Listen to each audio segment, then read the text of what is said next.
Hello, I'm Doug, and this is a Taste and Sensibility channel. And today we're at episode number 3 of Mild Melty Cheeses, which is featuring Asiago. So this one is an American domestic version from Wisconsin, Denmark, Wisconsin. There's something funny about that. And the other one is an imported Italian one. And this kind is found in Liz Thorpe's book, The Book of Cheese.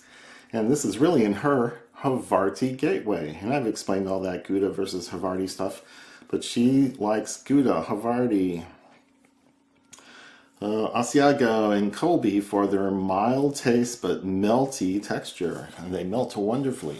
And because of that, before I get into the cheeses and describe them a lot, I'm going to taste my grilled cheese I made with this imported Asiago.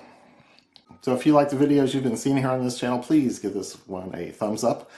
Leave comments and questions down below, share it with friends, and subscribe to the channel. Click that bell to get notified when the new ones come out. So let's find out how stringy this thing is going to be. Half of it has some sun-dried tomatoes on it, is kind of a pairing, so I want to have all that over on the other side. So this is still pretty melty. I'm going to avoid the tomatoes, I think, but taste the sandwich. The cheese is really smooth and nice.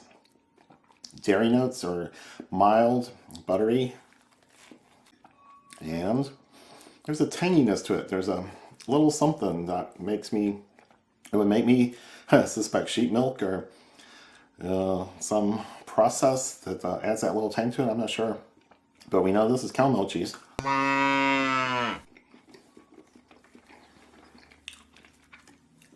So, of course I didn't bring a napkin. I'll just keep going. So that is wonderful in a grilled cheese on some grilled white bread with unsalted butter. So the cheese has a little salt, the bread has a little salt, that's enough. It tastes good. It's perky and nice for having such mild dairy flavors. And now here we have a pairing with sun-dried tomatoes cut up in little bits, smaller than raisins, like little currants, and spread throughout this half of the triangle cut. So let's go there.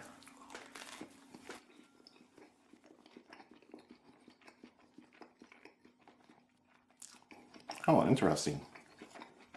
There's little pops of tang, additional pops of tang, and additional little spikes of earthiness and sweetness from the sun-dried tomatoes. Wow. Yes, there's a fruitiness. Slightly earthy, slightly smoky nature of the dried tomatoes. Goes wonderfully with a grilled cheese sandwich, especially this cheese. So, 2 successes right off the bat. This Asiago, imported from Italy, makes a wonderful grilled cheese with and without extra ingredients. So let's clean up and start at the beginning where I usually do. So into the introduction to this chapter, before she gets to individual cheeses in the Book of Cheese, in her Havarti Gateway chapter, she describes how almost every European country has some sort of mild, melty, everyday table cheese that is part of many meals. So I was going to cut into this Bel Gioioso Asiago. This is when I was checking it out at the store. It seemed harder than this other kind, which is an imported Mitica that I found at Whole Foods. It was squishy, wet, pasty, and I've tasted it since, and all those things apply to eating the neat cheese. But this one you could tell was harder, and you might suspect it of being a few months old. And she has this explanation of how Italian Asiago cheese is graded into different age groups and sold into the U.S. as Asiago Fresco, and that's what we find at Whole Foods. But you can also get aged ones that are more hard, solid, crystalline, like a Parmesan. That's what happens to this cheese when it ages longer. But the subject for this chapter and this gateway in this series is younger cheeses. So this might be out on the edge or past the little cutoff that we've talked about. I'm going to go ahead and get a few pieces of this cut. These are all at room temperature. Not going to eat them cold. And I sliced a bunch for the sandwich and on a little wire slicer. This is squishy, soft, hard to manipulate at room temperature or even refrigerated temperature. So I did a little wire slicer and laid down all the wedge-shaped pieces on this and all the very even level pieces for the sandwich. So that's what we have here. And I'm getting quite an aroma from this. Opening the package, there's a new smell in the room. It's a little like, ooh, stinky feet. There's a little aroma or character to it that is surprising me. While the texture is firm and doesn't yield much, the cheese seems fairly high moisture and soft, and it's putting out some sort of water or oiliness on the little coating board here. This is a piece of slates, by the way. Okay, so I'm going to have a few bits. This is yielding very easily to a good sharp knife. So that should be enough to get started with. So the Bel Gioioso. Okay. It's more of a crumbly texture. Yeah, this would be good on a cheese board where people are, it's like cheddar. It's like those cheeses that you find cubed on boards. And it's got a stronger taste probably from the old, greater age. This might be 4 or 5 months old, 6 months old. It says, cubed for a zesty snack. Crafted in Wisconsin. A natural cheese, a unique taste like no other. And then very little stuff on the back describing anything useful. So, this is probably not really in the group. And that's what Liz says in this chapter, is if you want this young, creamy, mild dairy notes and melty texture, you have to go for the Italian Asiago Fresco. I won't go into all the distinctions of the Italian version and their different ages, because most of it's not applicable to this group. But the final sentence of her Asiago cheese description in the book, and it's really about the Fresco, the protected domain of origin in Italy.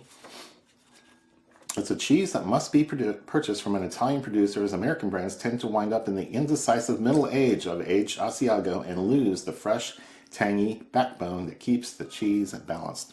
Perfect description of what's right here in front of me. And I haven't tasted this before, but I knew from how hard it was and the taste I just now got that it was going to be very different. So I'll go ahead and try this cheese because it's probably more available and more readily available. This is a grocery store product. This you got to go to a cheese shop, and Whole Foods has plenty of selection, and this is where I got this. This is might be $5, $6 for this 5-ounce chunk I got at a grocery store. So on the multi-grain cracker, I'm getting an older age texture representing an older age, and a flavor representing an older age. There's more spiciness, there's more savory nature from the greater age. So you're giving up the youth and the meltiness and the mild buttery dairy flavors.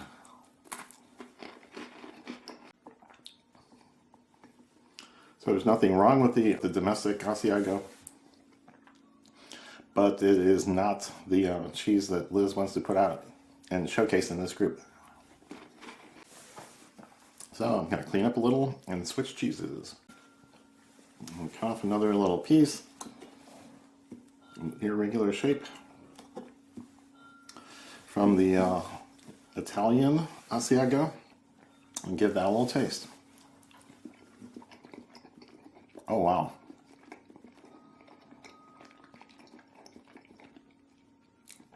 Much softer. Soft, very wet. Softer than the Goudas were, softer than cheddars are, any cheddar, and softer than Colby that I've been playing with recently. So it's a very soft, wet cheese with mild dairy flavors, little butteriness. Oh man, I like that.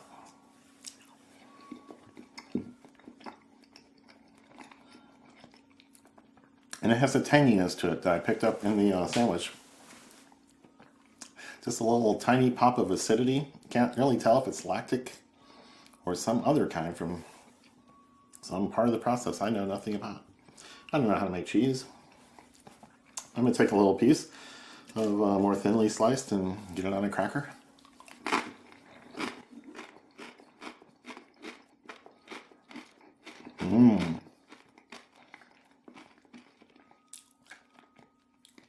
It's got a lot of character. It stands up to the stronger flavors of this multi-grain cracker with some seeds in it. There's a lot of flavors going on in there. And the cheese stands up, has some tanginess, has some other savory notes, which are pretty interesting for a mild cheese. Mild on the flavor spectrum. So I am getting along with this just fine.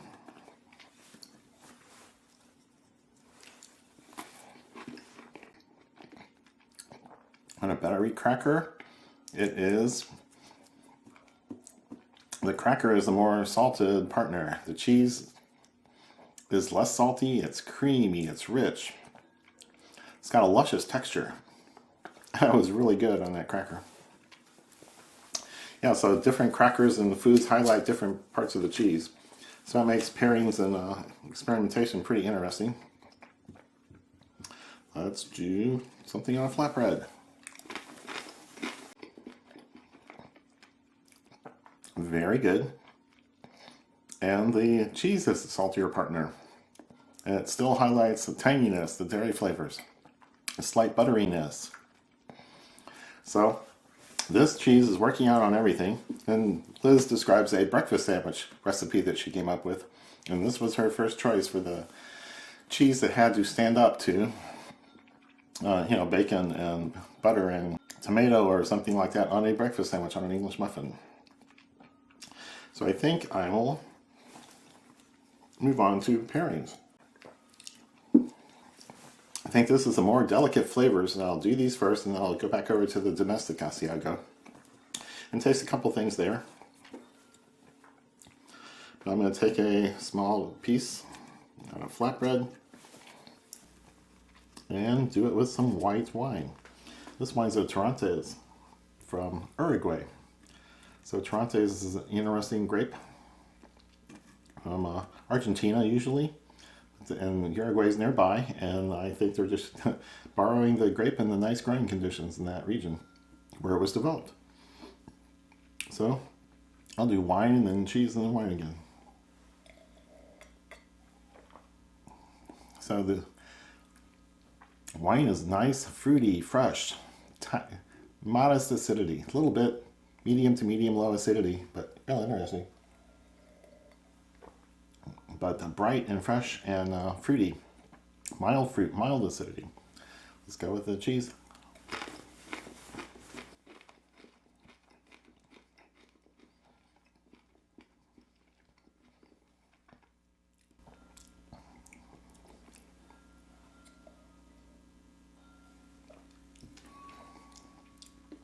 Oh yes, that is a wonderful taste. And so complementary. They have some similar characteristics and then some different ones. So the butteriness and richness and of the dairy notes are very different than anything in the wine, but the tanginess that pops out of this Italian Asiago goes along with the wine. And then the fruitiness is a nice slight contrast from anything in the cheese. So yeah, that's pretty good. Next thing I want to try. Let's go with flatbread to be kind of neutral. Well, let's destroy the whole piece so it's not useful. Let's try another piece. Okay, that one broke better. And I'm going to tear off half a piece here. And go. Okay, one camera shut off, so I'm probably on the backup now. But I'm going to put a couple of almonds on this piece of Italian Asiago.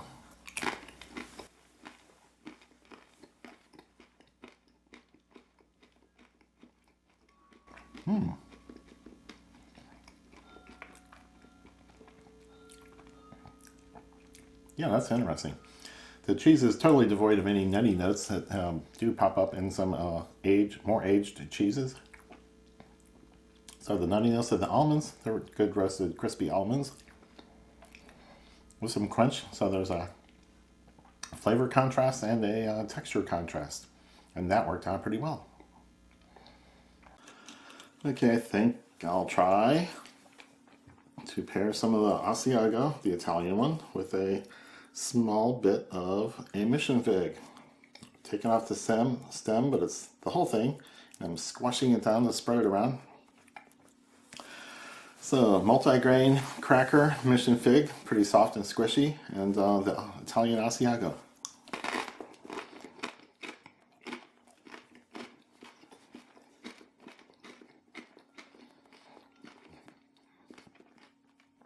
Interesting. Yes, the cheese flavors and the mission fig flavors complement each other really nicely. Well, they're actually sort of contrasting. That's weird. It's kind of a coffee nut from the fig. There's dark tones, dark fruit notes from this fig. And it's a contrast to the cheese flavors, which are mild, dairy, light.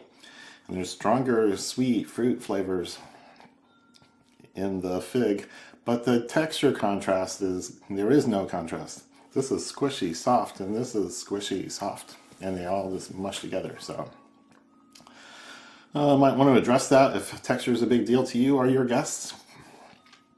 What have we got left here? I'm going to take some surviving piece of flatbread here and put on some of this American Asiago. This has sharper flavors. And do a few blueberries. Blueberries went with lots of brie-like cheeses on that last round we did. So let's see if I'm as successful keeping all this together before I eat this little piece of blueberry stem I see coming up.